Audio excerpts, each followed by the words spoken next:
Italy prepares to launch the largest battleship she has ever built, and King Victor Emmanuel and his queen are there with 35,000 cheering watchers to send off what they call the first ship worthy of the Italian Empire.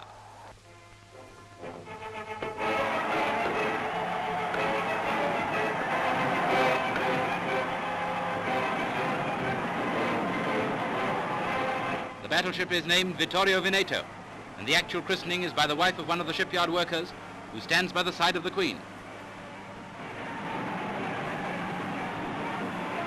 And 35,000 tons of smooth steel, the largest battleship in the world next to HMS Hood, takes to her element.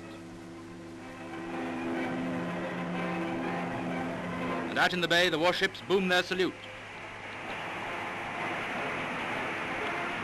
And within a month, a sister ship to the Vittorio Veneto is to be launched to extend Italy's sea power from the Mediterranean to the oceans of the world.